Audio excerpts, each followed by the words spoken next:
The air in the little Tupelo shack was thick with a silence that wasn't quite empty. It was the kind of silence that settled after a storm, a quiet that still held the echo of grief. On January 8, 1935, Vernon and Gladys Presley had welcomed twin boys into the world. Jesse Garon and Elvis Aron. But only one of them had cried, only one had breathed. Jesse had arrived, still a tiny, perfect form that would never know the world outside his mother's womb. Gladys Presley held her surviving son, Elvis, close, her heart torn in two. One part swelled with an overwhelming, fierce love for the living child cradled in her arms. The other part ached. An open wound for the one she had lost. Vernon, ever the quiet strength, did his best to comfort her, but he too felt the shadow of what might have been. They buried Jesse in a simple wooden box just down the road in the Tupelo cemetery. But for Gladys, and in a way that would become truly profound for Elvis, Jesse never truly left. From the moment Elvis was old enough to understand, his parents spoke of Jesse, not with morbid sadness, but with a gentle reverence. They told Elvis he had a brother, a special guardian angel watching over him. Gladys would often say, "Jesse's always with you, darling. He's your twin, born right alongside you." Little Elvis, with his wide, curious eyes and a mop of dark hair, took these words to heart, in a way most children might not. He didn't just imagine Jesse, he felt him. It started subtly. When he was just a toddler playing alone in the yard, he'd sometimes pause, tilt his head, and then giggle as if sharing a secret joke. Gladys would watch him, a bittersweet smile on her face. "Who are you talking to, baby?" she'd ask, knowing the answer. Elvis, no older than 3 or 4, would point vaguely at the empty space beside him. "Jesse," he'd whisper, as if letting her in on something sacred. "He says the squirrel is funny." Gladys would just nod, a tear sometimes welling in her eye. She believed him. She had to. In her heart, Jesse was still there, a part of their family, an invisible thread connecting them all. As Elvis grew, the conversations became more defined. When he felt lonely, when he was scared of the dark, or when he simply had too many thoughts buzzing in his head, he'd find a quiet corner and talk to Jesse. He didn't hear a voice, not exactly. It was more like a feeling, a strong sense of presence, a calm reassurance that settled over him. Sometimes it felt like an idea just popped into his head, an answer to a question he'd posed to his silent brother. "Jesse," he'd murmur one afternoon, sitting on the porch steps, watching the dust motes dance in the sunlight. "Mama says we don't have much money for a new pair of shoes. My old ones have a hole." A warmth would spread through him, a comforting stillness. It wasn't a voice that said, "It'll be okay, Elvis." It was the knowing that it would be.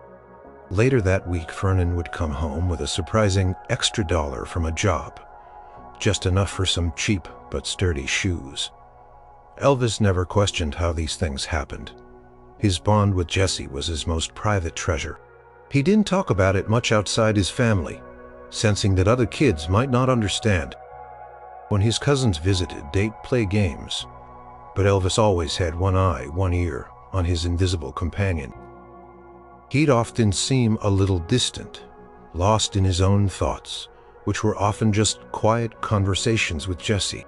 Gladys would watch him, her heart swelling with both worry and love. She knew her son was special, touched by something unique. She saw the deep empathy in his eyes, the gentle nature that seemed to come from a place of profound understanding. She wondered if it was Jesse's influence, his gentle spirit weaving itself into Elvis's very being. Life in Tupelo was hard. Money was scarce, and the Presley family moved frequently, always searching for cheaper rent, for Vernon to find steady work. Each move was unsettling for young Elvis, but Jesse was his constant.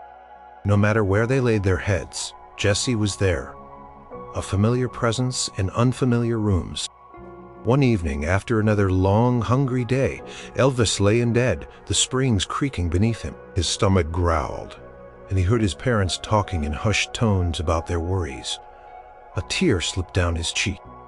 "Jesse," he whispered into the darkness, "I wish we had a real home, one that stayed put."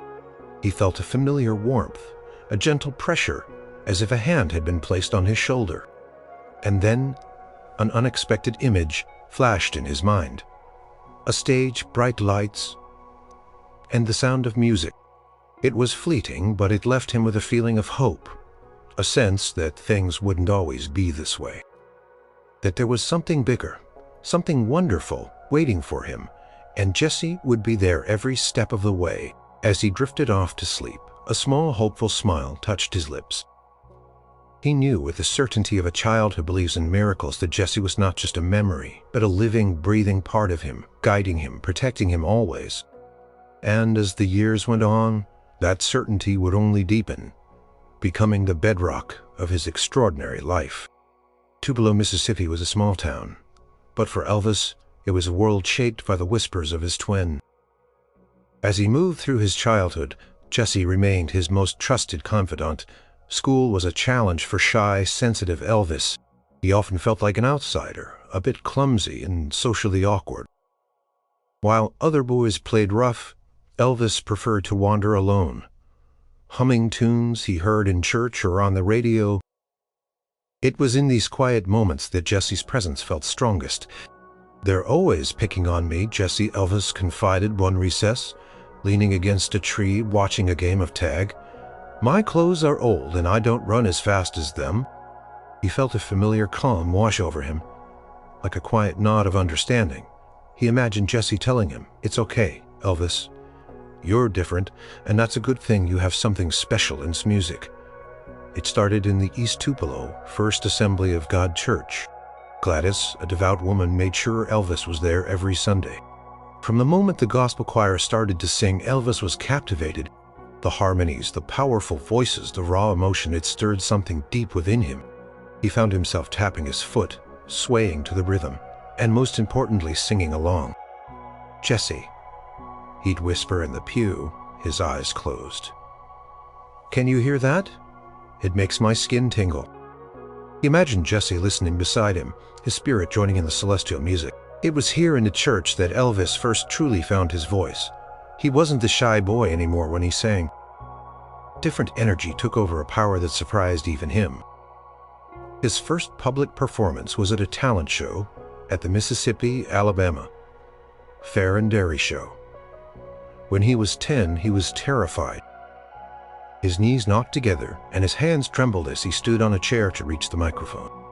"I can't do it, Jesse," he pleaded, vexed, his voice barely a whisper. "My stomach hurts." Then a wave of calm, surprisingly strong, washed over him. It wasn't just a feeling. It was almost a gentle push, an undeniable certainty. "You can, Elvis, just sing for me." He closed his eyes for a moment, took a deep breath, and walked out onto the stage. He sang "Old Shep," a mournful ballad about a boy and his dog. As he sang, something extraordinary happened. The shyness faded. His voice, still young, filled with a raw, pure emotion, captivated the audience. He wasn't performing. He was feeling every word, pouring his soul into the song. He could almost feel Jesse's presence, not just beside him, but within him, amplifying his emotions, giving him courage. He won second prize, $5 and a free ride on all the fair rides. It was a small victory, but it cemented something profound within him. Music was his calling, and Jesse was his unseen partner in it. That Christmas, for his 11th birthday, his parents bought him a guitar instead of the bicycle he wanted. It was a cheap beat-up acoustic, but to Elvis it was a treasure. He spent hours teaching himself to play, strumming chords, picking out melodies. He listened to the radio constantly, soaking up all kinds of music, country, blues, gospel. He'd practice late into the night, sitting on his bed, carefully strumming his brow, furrowed in concentration. "Jesse," he'd whisper, "listen to this chord. Do you like it?" He'd experiment, trying new combinations, and sometimes he'd get a sudden flash of inspiration, a new melody, a different rhythm. He truly believed these flashes were Jesse's way of contributing, his twin's musical intuition reaching across the veil. His parents, though poor, always encouraged his music. Gladys especially saw the joy it brought him, the way it made him come alive. She saw how he'd sing to himself, eyes closed, lost in the sound, and she knew the music was a solace, a way for him to express the deep emotions he held inside. She also knew it was part of his silent dialogue with Jesse. Sometimes she'd walk past his room and hear him humming, then pause, as if listening, and then start humming a different tune, a new inflection. She understood. As he approached his teenage years, the family's financial struggles intensified. Vernon worked odd jobs, but it was never enough. They lived in cramped, rented rooms, sometimes without electricity or running water. These hardships deepened Elvis's resolve, and his connection to Jesse became even more vital. Jesse was his constant, his unshakable foundation in a world that often felt unstable and unfair. "We'll get out of this, Jesse," he vowed one evening, gazing out the window at the bleak Tupelo streets. "I'm going to make enough money, so Mama and Daddy never have to worry again." He felt a surge of determination, a quiet, unwavering strength. He knew it wasn't just his dream, it was a shared vision, a silent pact with the brother who had never left his side. He started to imagine what that future would look like. A real home, enough food, beautiful clothes, and always, always music. He knew with every fiber of his being that his voice was the key, and he knew with every beat of his heart that Jesse was the silent guiding hand, urging him forward towards a destiny they would share. Even if only one of them walked the stage, the song in his heart was not just his own. It was a duet, a melody woven with the unseen presence of his twin brother. The move to Memphis in 1948 was a seismic shift for 13-year-old Elvis. Tupelo had been small, familiar, but Memphis was a bustling, sprawling city, a kaleidoscope of new sights and sounds for a shy boy from the country. It was overwhelming.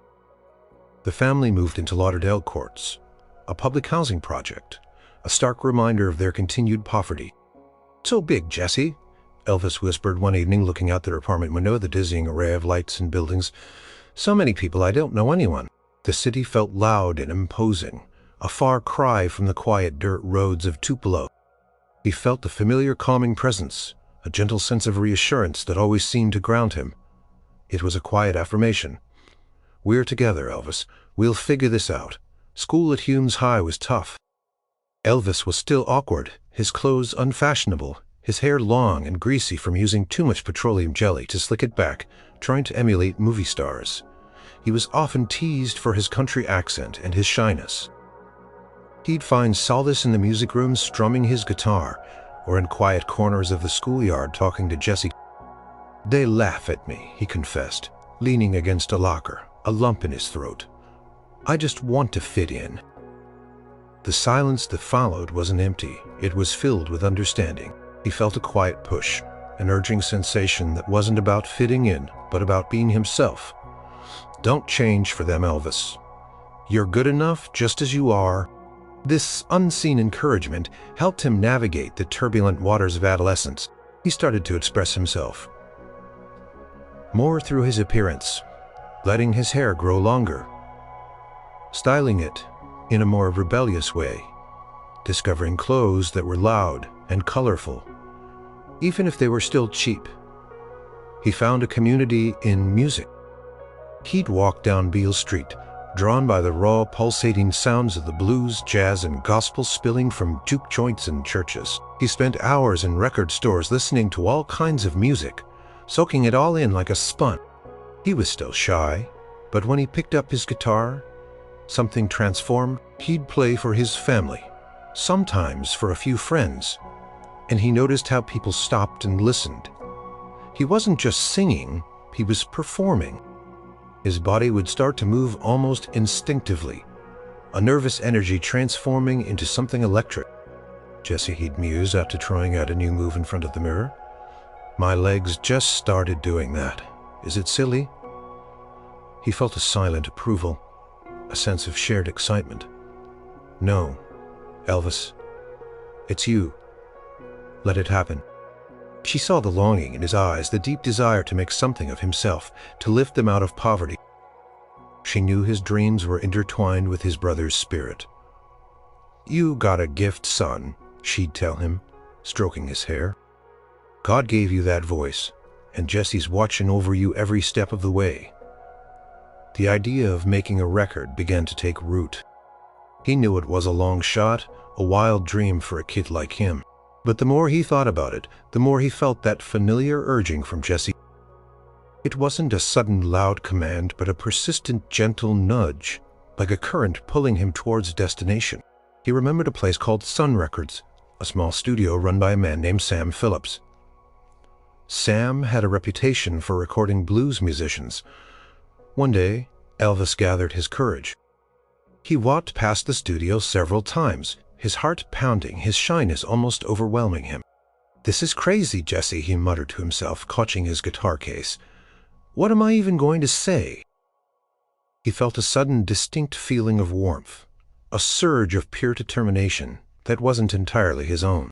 It was as if Jesse was right there pushing him through the door. He walked in awkward and nervous and told the receptionist he wanted to record a song for his mother's birthday. It was a common ploy for aspiring singers who couldn't afford a proper demo. Paid the $4 a huge sum for him and walked into the studio.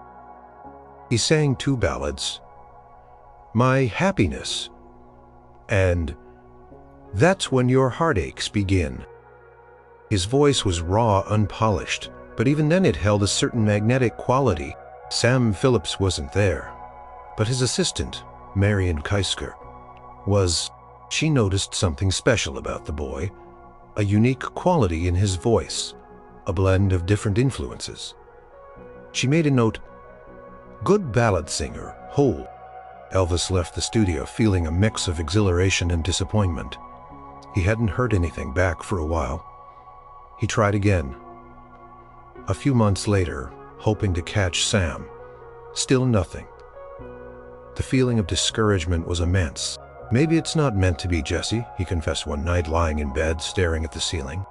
"Maybe I'm just a kid from the projects, and that's all I'll ever be." The silence stretched. Then the comforting presence enveloped him. It wasn't a rebuke, but a gentle reminder of the path they were meant to take. "Don't give up, Elvis. Not now. We're close." That invisible support kept him from fully abandoning his dream. He continued to work odd jobs, driving a truck for Crown Electric, but his mind was always on music. And then the call came. Sam Phillips wanted to hear him again.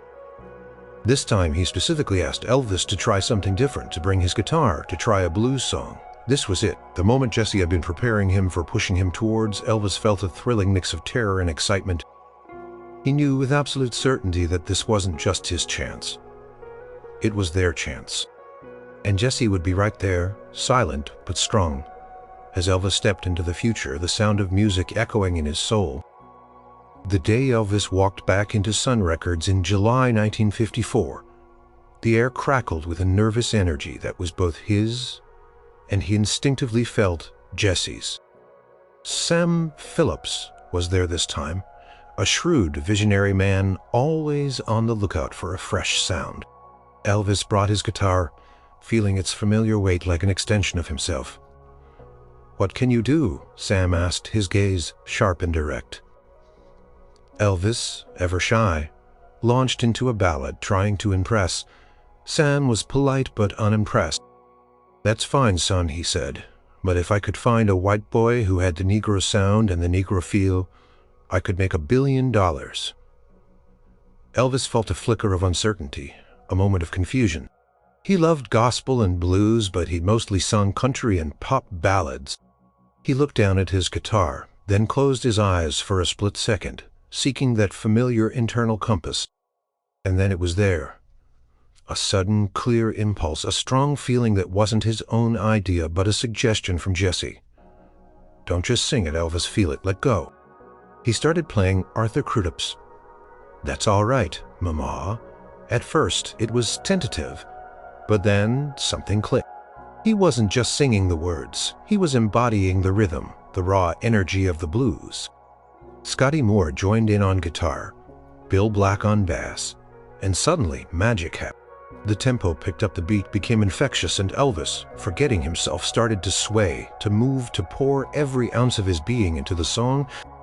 Sam Phillips, who had been leaning back in his chair, suddenly sat bolt upright, his eyes widened. "What was that?" he exclaimed.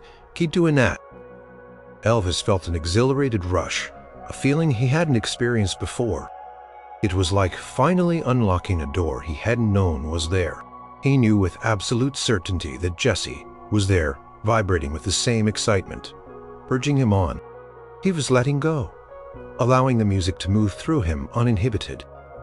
They recorded "That's All Right" and the B-side, "Blue Moon of Kentucky," a country song that Elvis infused with a similar electrifying rhythm. When DJ Dewey Phillips played "That's All Right" on WABQ that night, the phones lit up, people went wild. Unexpectedly, a sensation in Memphis. The immediate aftermath was a whirlwind. Gigs started pouring in. Elvis, Scotty, and Bill played small clubs, school dances, anywhere they could get a booking. Elvis was still shy off stage, but the moment the music started, he transformed. He'd start with his knees shaking a nervous tic that quickly turned into a mesmerizing dance.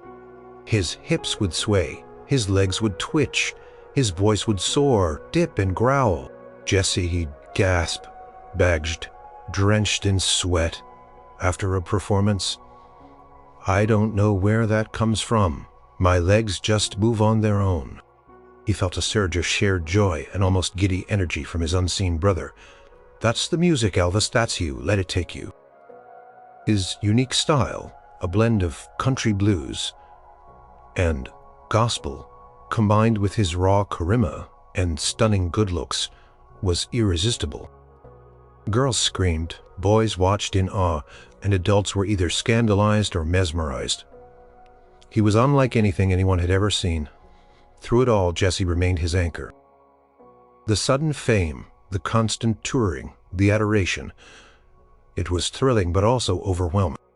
There were moments of doubt, moments when he felt like an imposter, a country boy pretending to be a star. One night, after a particularly wild show, he found himself alone in a hotel room, the cheers of the crowd still ringing in his ears.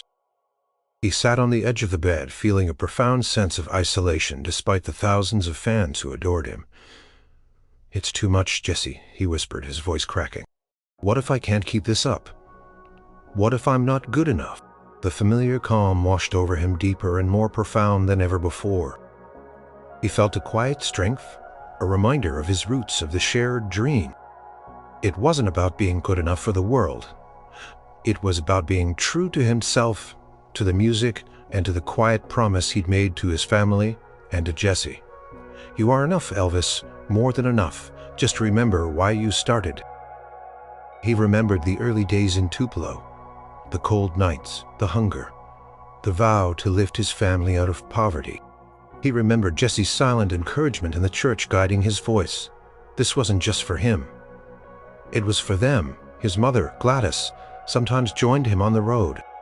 She was often overwhelmed by the crowds, the screaming girls, but she also saw the immense joy her son brought to people.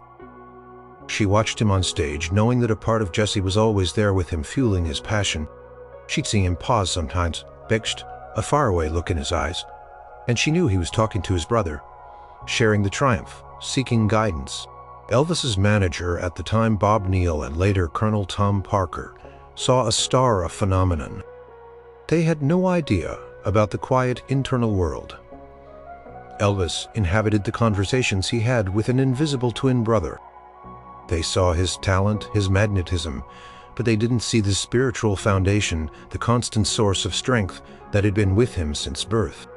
As his fame exploded, as he moved from Sun Records to RCA, his songs hitting national charts, Elvis knew he wasn't alone.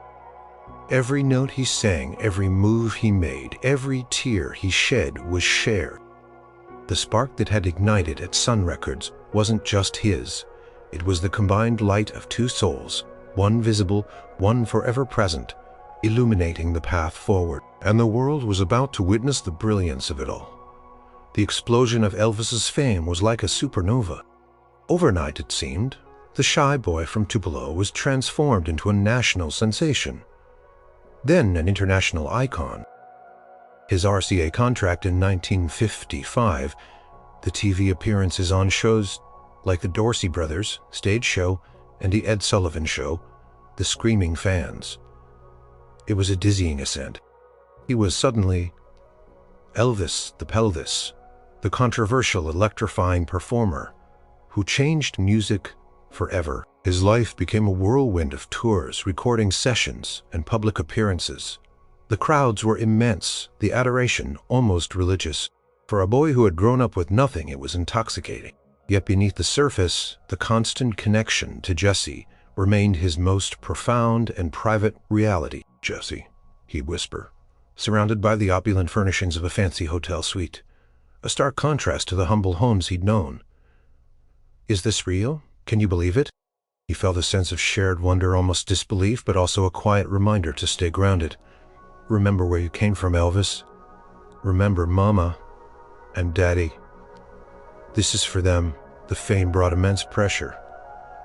Every move was scrutinized. Critics condemned his vulgar stage moves, calling him a threat to American youth. Preachers preached against him. Parents feared his influence. Elvis felt the weight of it, all the immense responsibility, and the constant demand to be on. There were nights alone in a hotel room after a show when the roar of the crowd faded and the silence became heavy. He'd feel a profound loneliness, a sense of disconnect from the real world. In these moments, Jesse was his refuge. "I just want to be normal sometimes, Jesse," he confessed one night, staring out at the city lights. "Just walk down the street without everyone screaming, without everyone watching." He felt a gentle understanding, presence, a reminder that he wasn't alone in the weight of his unique path. "You're not alone, Elvis. I'm here. We're in this together. It's part of your journey, our journey." This connection was vital for his mental and emotional well-being. It helped him navigate the isolation of fame, while thousands adored him. Few truly understood him, but Jesse did. Jesse had seen him through poverty, through shyness, through every step of his burgeoning career. Jesse was the one who knew the real Elvis, the boy who talked to squirrels and dreamt of a better life for his parents. His relationship with Gladys remained fiercely close. She worried about him, about the pressures of his new life, but she also saw the incredible joy he brought to millions. She would often talk to him about Jesse, reinforcing the bond. "Jesse's watching over you, baby," she'd say, her hand on his cheek. "He's so proud." These words meant everything to Elvis. His manager, Colonel Tom Parker, was a shrewd businessman who saw only dollar signs. He pushed Elvis relentlessly, booking him for countless shows, TV appearances, and merchandise deals. Elvis followed the Colonel's lead, trusting him, but it was Jesse who provided the inner counsel, the emotional compass that kept Elvis tethered to his true self. When the Colonel pushed for decisions that felt wrong, Elvis would often retreat silently, consulting his brother, weighing the options, feeling for the right path. The rock and roll revolution Elvis spearheaded was truly worldwide. His records topped charts everywhere. He bought his parents a beautiful home, Graceland fulfilling his childhood promise. Walking through the grand rooms of Graceland, Elvis often felt Jesse's presence most strongly. "Look, Jesse," he'd murmur, looking at his parents' beaming faces. "We did it. We really did it." It wasn't just a house. It was a testament to their shared journey, a tangible symbol of a dream made real. But even with Graceland and all the wealth, Elvis never forgot his roots. He remained generous, buying homes and cars for family and friends. He saw himself as blessed, and he truly believed that Jesse's spirit was intertwined with his good fortune. As his music evolved, blending different genres, creating a sound uniquely his own, Elvis felt Jesse's influence in his creative process. When he was in the recording studio struggling with a melody or a lyric, he'd often close his eyes seeking that familiar internal inspiration.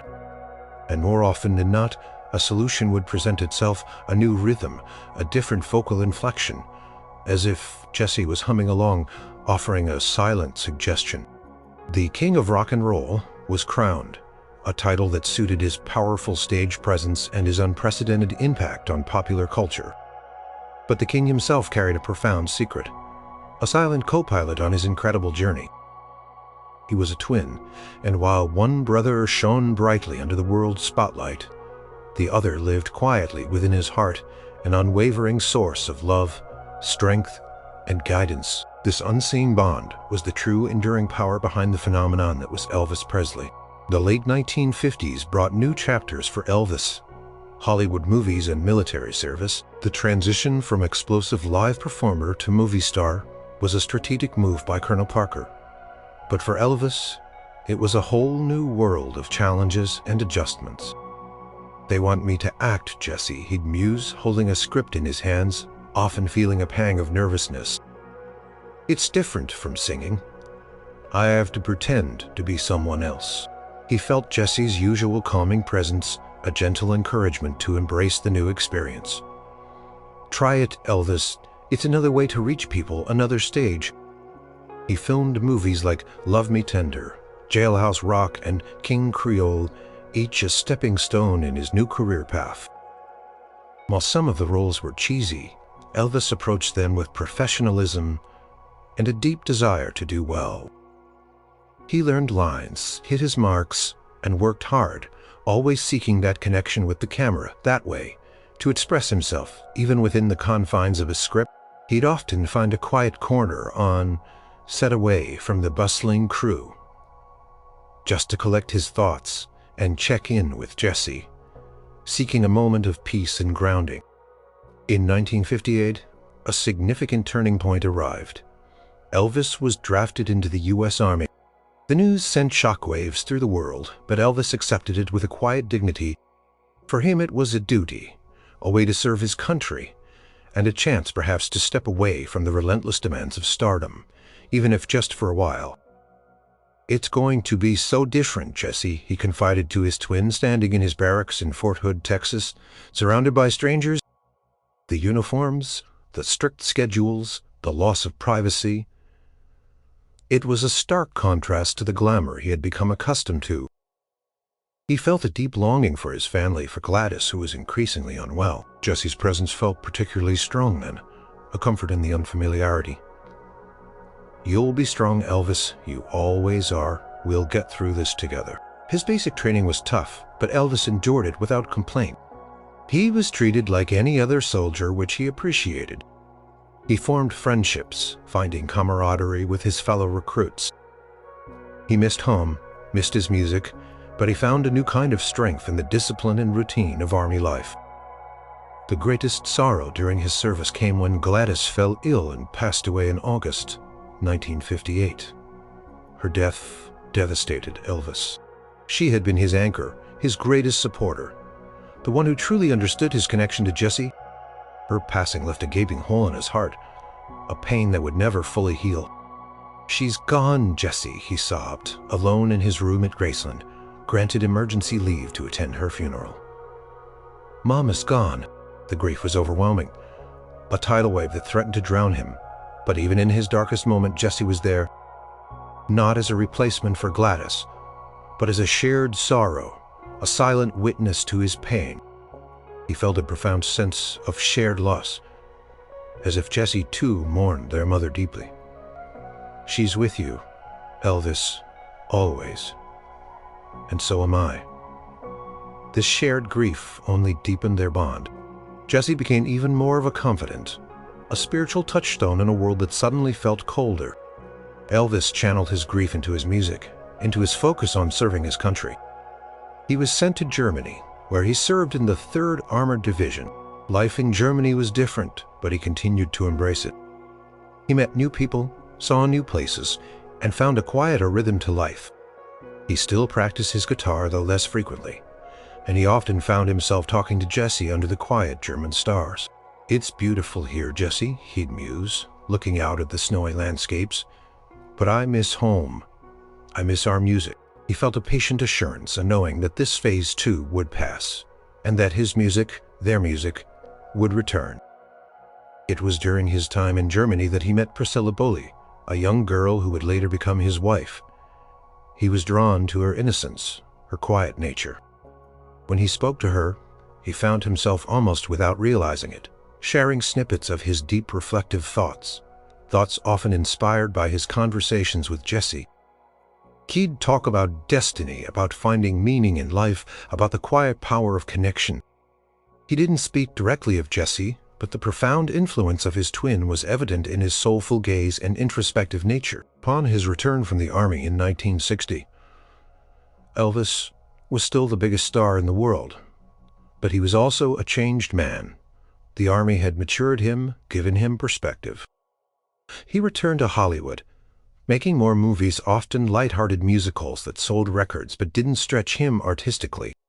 He longed to return to live performances, to the raw energy of the stage, but the Colonel had other plans. Through these years, the connection to Jessie was his constant. It was the unwavering source of his empathy, his spirituality, and his strength. It was the thread that wove through his life, from the simple Tupelo shack to the Hollywood sound stages, reminding him of who he was and who he always would be, a boy with an invisible brother, carrying a shared dream, walking a path less traveled, guided by an unseen hand. The 1960s saw Elvis settle into a new rhythm, focused primarily on his movie career. While commercially successful, the films often left him artistically unfulfilled. He yearned for the electric energy of live performance, but Colonel Parker kept him on a tight schedule, churning out forgettable musicals. Through it all, the quiet conversations with Jessie were his constant grounding force amidst the Hollywood machine. "Sometimes I just feel like a movie machine, Jessie," he'd confess, sitting in his trailer between takes, strumming his guitar. "I miss the real singing, the feeling you get from a crowd." He felt a quiet understanding, a shared sigh. "It's a phase, Elvis. Your true music will find its way back. Be patient."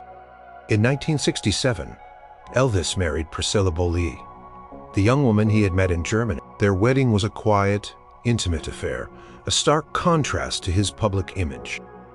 For Elvis, it was a profound step, a commitment to building a family of his own. "She's so good, Jessie," he whispered to his twin as he got ready for the wedding. "She makes me feel like me again, not just Elvis." He felt a powerful sense of affirmation, a shared joy, as if Jessie too approved of this new chapter. He knew, deep down, that Jessie had been watching over him, perhaps even guiding him towards this happiness.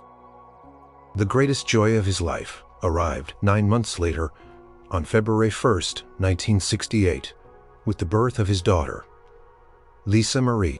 Holding his tiny daughter in his arms for the first time was an overwhelming experience. It was a love unlike any he had ever known, pure and unconditional. "Look, Jessie," he murmured, his voice thick with emotion, gazing down at the sleeping infant. "She's beautiful, isn't she, my little girl?" He felt an immense wave of shared happiness, an almost palpable sense of delight from his twin. It was as if Jessie, who had never known life beyond a few moments, was experiencing the miracle of new life. Through Elvis sharing in the wonder of fatherhood, Lisa Marie quickly became the center of his world. Despite his fame, his demanding schedule, he dedicated himself to being a loving father. He'd spend hours playing with her, singing her lullabies, telling her stories. He often imagined Jessie watching them, a silent participant in their family joy. He saw Lisa Marie's innocence, her pure heart, and he knew that part of it was a reflection of the gentle spirit he carried from his brother. He found himself talking to Jessie about Lisa Marie constantly. She just said her first word, "Jessie, can you believe it?" Or she drew me a picture today. It's the most beautiful thing I've ever seen. These were not just musings. They were true conversations, sharing the milestones, the joys, the fears of parenthood with the one person who had always been there, the ultimate confidant. The birth of Lisa Marie seemed to reignite something deep within Elvis. He felt a renewed sense of purpose, a desire to reclaim his musical identity. He felt Jessie pushing him gently but persistently back towards the stage. It was as if the new life in his family amplified the call of his true passion. This internal shift coincided with growing dissatisfaction with his movie career. The public wanted the electric performer, not the safe movie star. Colonel Parker finally agreed to a television special. This was a famous '68 comeback special. As he prepared for the special, the nerves were immense. He hadn't performed live for years. He was raw, vulnerable, stripped down, dressed in black leather. "This is it, Jesse," he whispered backstage moments before walking out. "I'm scared. What if I've lost?" He felt a powerful surge of confidence, a pure, undeniable sense of strength. "You haven't lost anything, Elvis. This is where you belong. This is what we were meant to do." When he stepped onto that stage, guitar in hand, the world witnessed the rebirth of a legend. He was magnetic, powerful, every bit the king of rock and roll. His voice was richer, deeper, infused with the wisdom of experience and the pain of loss. He sang with a raw emotion that captivated millions, and through it all, he felt Jesse's presence, not just as a silent observer, but as an active participant, a co-creator in that magnificent comeback. It was a triumph not just for Elvis, but for the unspoken partnership he shared with his twin, a testament to the enduring power of their unique bond. The spark had reignited, and this time it was brighter than ever, fueled by love, family, and the unwavering spirit of a brother who was always by his side. The success of the '68 comeback special reignited Elvis's passion for live performance. Colonel Parker, ever the opportunist, capitalized on this, signing Elvis to a lucrative residency at the International Hotel in Las Vegas. From 1969 onwards, Elvis became a Vegas staple, performing hundreds of sold-out shows. The white jumpsuits, the larger-than-life stage presence, it became iconic. "It feels good to be back on stage," Jesse, Elvis would say, after a roaring standing ovation. "This is where I belong." He felt a shared exhilaration, a collective sigh of relief. It was a return to his true calling, the music, the connection with an audience. However, the relentless schedule of Vegas, the constant pressure to perform night after night took its toll. The glamour was intoxicating, but the isolation of hotel life, the demanding nature of his fame, and the growing chasm between his public persona and his private self began to weigh on him. He felt the familiar loneliness creep in, even in the midst of thousands of adoring fans. "It's hard, Jesse," he admitted one quiet night, staring at his reflection in the mirror. Tired eyes looking back at him. Always being on, always having to be Elvis. The comforting presence was there, a deep well of empathy. "It's okay to be tired, Elvis. Just remember why you do this. Remember the joy you bring." The pressures of his career strained his marriage to Priscilla. The long absences, the temptations of fame, the sheer difficulty of maintaining a normal family life under such intense scrutiny, it all contributed to a growing distance. He loved Priscilla and Lisa Marie deeply, but the balance was hard to maintain. He often confided in Jesse about his marital struggles, seeking clarity, solace. "I don't know what to do, Jesse," he'd whisper, tears in his eyes. "I just want everyone to be happy." He felt a deep, profound understanding from his twin, a non-judgmental presence that allowed him to express his innermost fears and heartaches. It was in these moments that Jesse felt less like a distant spirit and more like an extension of his own soul, a constant echo of his deepest feelings. Despite the personal turmoil, Elvis's performances in Vegas were legendary. He poured his heart and soul into every show, his voice richer, more powerful than ever before, commanded the stage, connecting with audiences on a visceral level. He knew, fundamentally, that his music was a gift, and he felt a deep responsibility to share it. He also found solace in spirituality. He devoured books on religion, philosophy, and mysticism, searching for deeper meaning. He felt Jesse's presence most strongly in these quiet, contemplative moments, as if his twin was a guide on his spiritual journey, a constant whisper of divine connection. The '70s also saw him undertake historic tours, including his record-breaking Aloha from Hawaii via satellite concert in 1973. Broadcast live to over 1 billion people worldwide. It was a monumental achievement, a testament to his enduring global appeal. "1 billion people, Jesse," he exclaimed after the Hawaii concert, still high on adrenaline. "Can you imagine?" He felt a surge of triumph from his brother, a shared sense of accomplishment that transcended the physical realm. It was their dream, the one they had shared since Tupelo made real on a scale no one could have imagined. But the strains continued. Constant travel, the erratic sleep schedule, and the increasing reliance on prescription medications to cope with the demands of his life began to take their toll on his health. His body was starting to betray him, but his spirit, fueled by his music and his bond with Jesse, remained resilient. He continued to give everything he had in every performance, determined to deliver for his fans. He saw their faces, their tears, their joy, and he knew he had to keep going. He often felt Jesse's guiding hand, a gentle nudge to push through the fatigue, to find the strength for one more song, one more night. The Vegas years were a mix of dazzling success and quiet struggle. Elvis was the king, revered by millions, but he was also a man searching for peace, battling his demons, and trying to hold on to the essence of who he was. And through every peak and every valley, Jesse "Garon" Presley was there, a silent confidant, an invisible anchor, reminding him of his purpose, his love, and the profound, unbreakable bond that had defined his extraordinary life. The mid-1970s brought more personal trials for Elvis. His divorce from Priscilla in 1973 was a painful public event.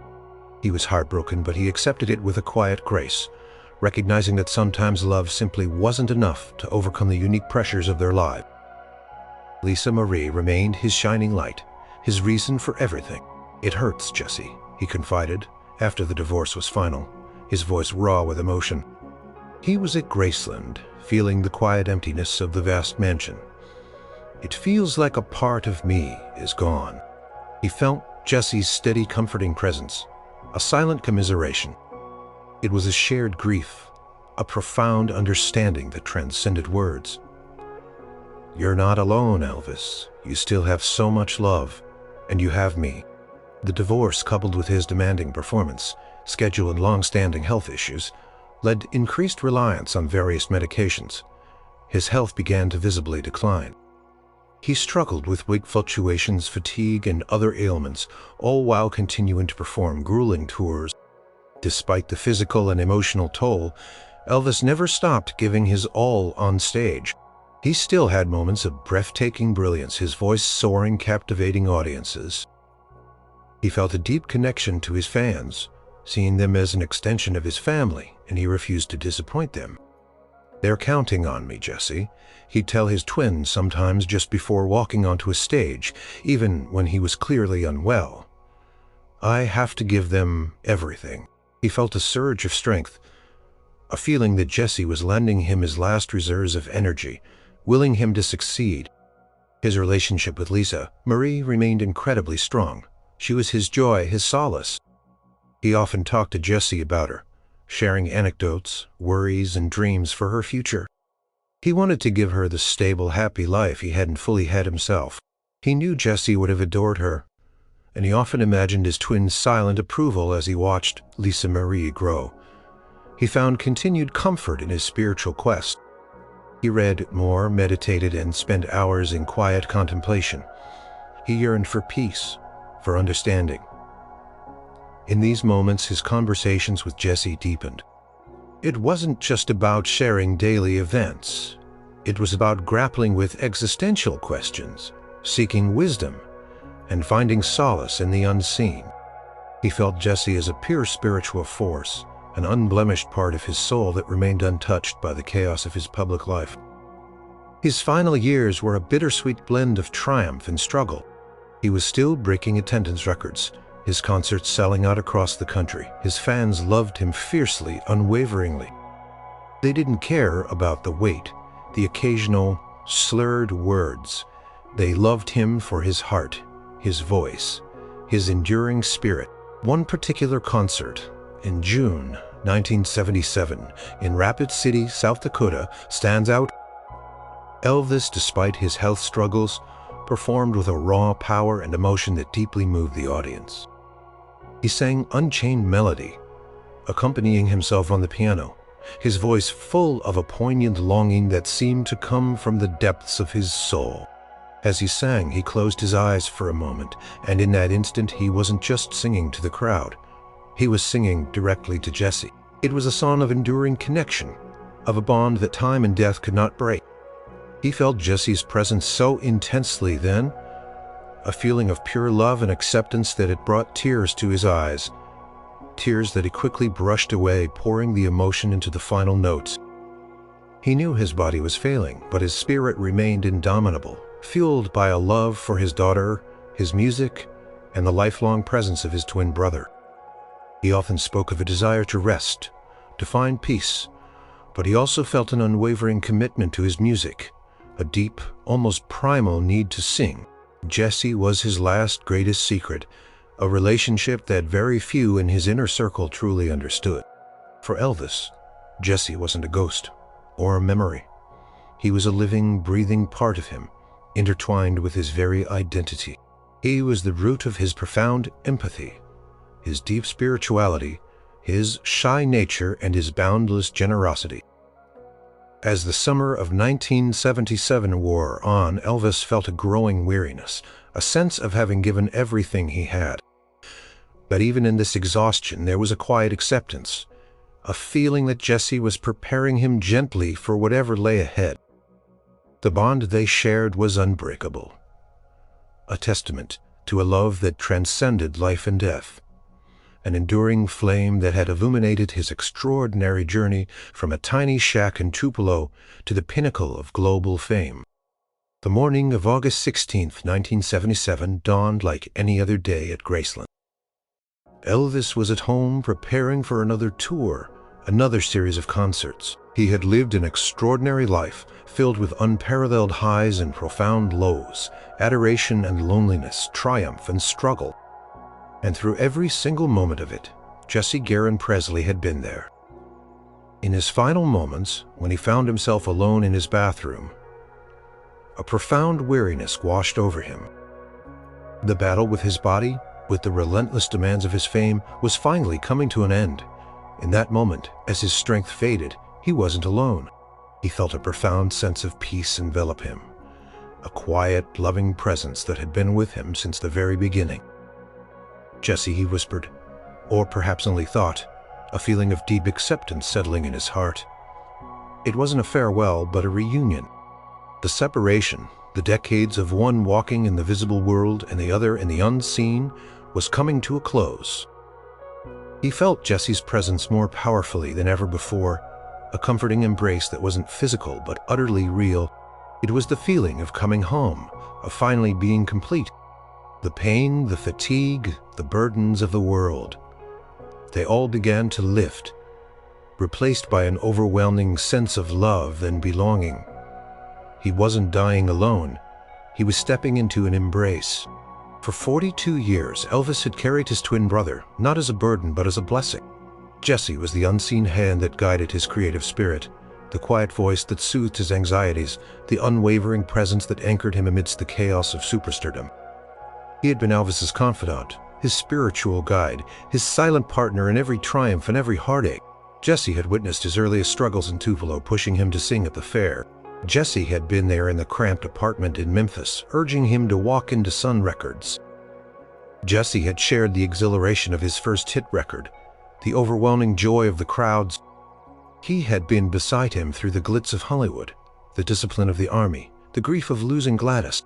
He had celebrated the birth of Lisa Marie and offered solace during the pain of divorce. He had celebrated the combat and grieved through the struggles of his later years.